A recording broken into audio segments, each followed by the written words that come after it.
Hello, and welcome to this quick guide. In today's video, I'll show you how to change the time format in the Trip.com app on your Android phone from the 12-hour format to the 24-hour format. This is useful for travelers who prefer using the 24-hour clock for clarity and precision. Open the Trip.com app on your Android phone. Make sure you're logged in and on the Account section. In the Account section, tap the Settings icon at the top right corner. In the Settings menu, scroll until you find the Time Format option and tap on it. You will see two options, 12 hours and 24 hours.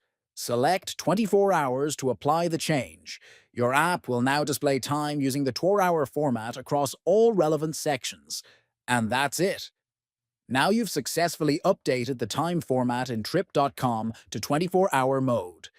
Don't forget to like and subscribe for more helpful tech tutorials made simple. See you soon!